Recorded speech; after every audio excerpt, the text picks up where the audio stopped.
When you start a diet or when you're eating in a calorie deficit to lose weight or lose fat, it is very likely that that diet or the calorie deficit you're in is going to stop working before you get to that result you want. In this video, I'm going to explain what you need to do to keep making progress so that you can get to that desired result.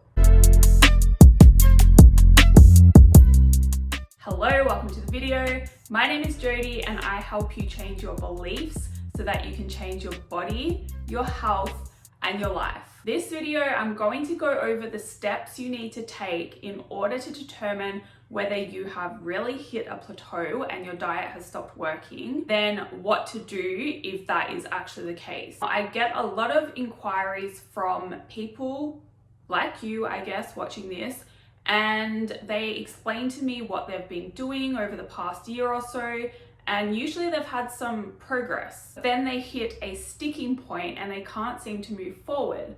And when I deal with these people, I'll have a conversation with them, I'll ask them the questions that I'm going to go over now, and a lot of the time they haven't actually hit a plateau. It is a problem with a few of these things we're going to go over. You need to make sure that you have crossed these things off your list to make sure they don't apply to you before you actually decide you've hit a plateau and you need to make some adjustments. Now, when your diet stops working, or when your progress slows down, or when it seems to stall, the worst thing you can do is to jump to conclusions and give up, or jump to another program, or jump to another coach because you think they have a better solution for you. What you need to do is you need to go over these 3 things I'm going to explain next and make sure that these aren't going on first, because it's just so common to have one of these things happening,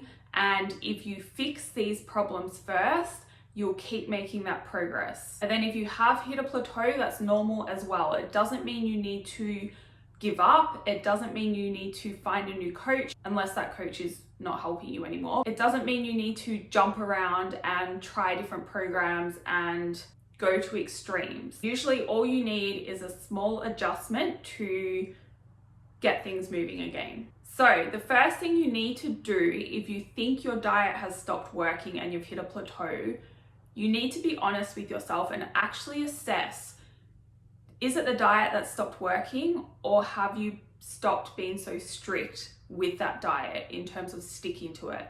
And when I say diet here, I really do mean a calorie deficit, because you can lose weight and lose fat eating whatever foods you like. I would recommend eating mostly nutritious foods, like nutrient dense foods, and then fitting in some treats every so often. But you don't need a special diet or diet foods in order to lose fat. You just need to be eating in a calorie deficit. So when I say diet in this video, I really mean your calorie deficit. So you need to be honest with yourself and actually assess whether you are sticking to that deficit as strictly as you were when you started the diet. Often what happens is we make some progress at the start and we think, oh, this is working, this is great.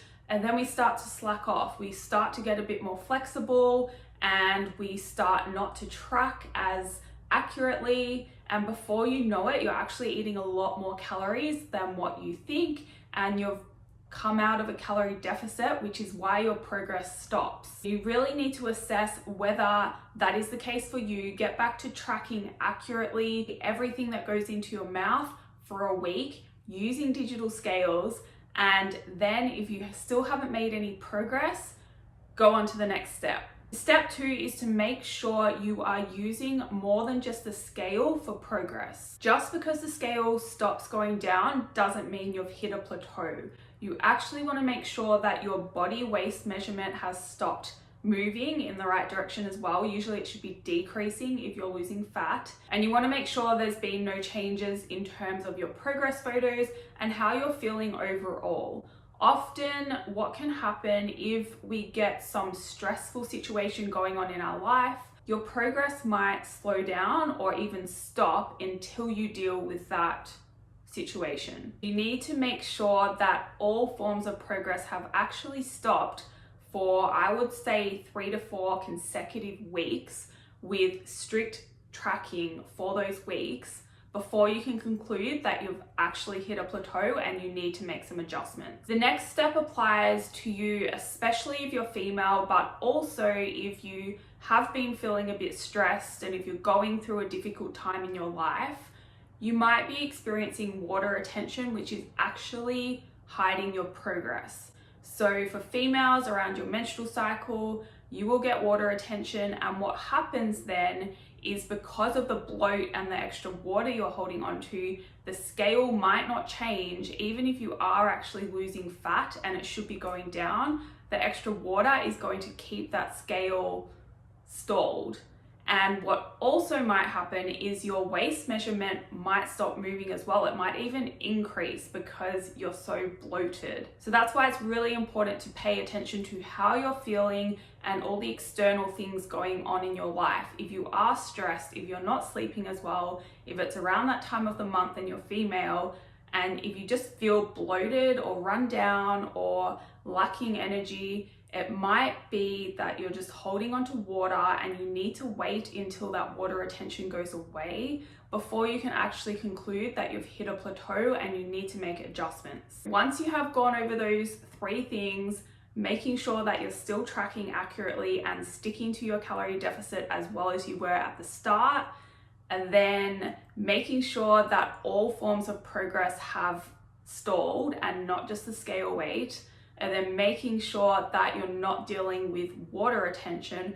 Once you've ticked those off the list, you can conclude that you've hit a plateau and you need to make some adjustments. So I'm not going to go into major detail in this video, but I do have an article that I'm going to link in the description box that goes into detail around how to deal with a plateau. So you should check that out if this applies to you and you're interested in continuing to make progress. But I will say this, the adjustments that you decide to make don't have to be drastic. In fact, they shouldn't be drastic.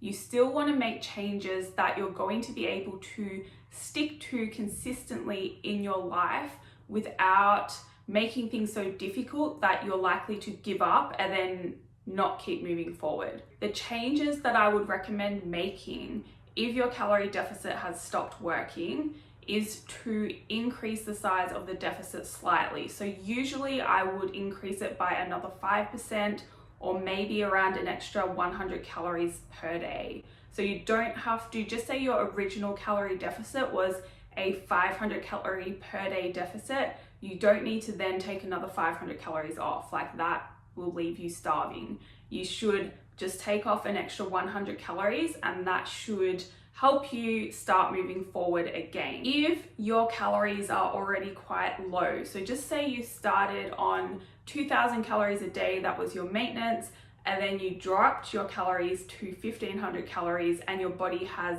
adapted to that. Say you don't want to take any more calories off because you're going to get too hungry. What you can do is you can add some cardio into your routine instead.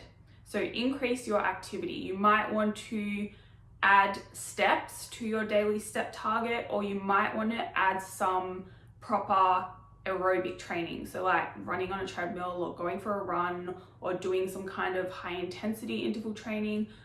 With cardio though, you don't want to be too drastic and you still want to not add too much that you can't perform well in your weight training, because your weight training should still be the priority. The cardio should come second. If your goal is fat loss, if your goal is muscle gain, cardio needs to come second. But if you have adapted and you do want to increase your activity to continue making progress, then adding like maybe 2 or 3 cardio sessions per week is a good place to start. That is also why I don't add cardio to my clients' programs at the very start of their fat loss phase, because you want to leave it as a tool when you do plateau, so you have a way to keep making progress and to keep stimulating your body to change without having to do like strenuous, crazy amounts of exercise.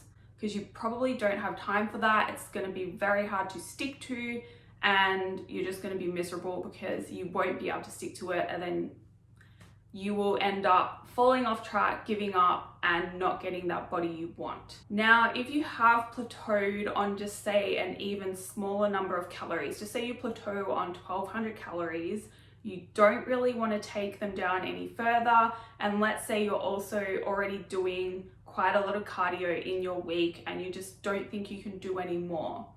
What I would recommend in this case is to actually have a break from dieting, a break from the fat loss phase, and go into a reverse diet for a little bit to build up your metabolism and put yourself into a better position to start a fat loss phase down the track. That will stall your progress for longer because you won't see any physical changes. The scale shouldn't move. You might gain a tiny bit of weight, but what that is going to do is it's going to make it far easier to keep moving forward and get to that body you want in the long term. That's all I have for you for this video. I hope you enjoyed it. Send me an email if you have any questions, and please hit subscribe if you would like to see more. Thank you for watching, and I will see you in the next video.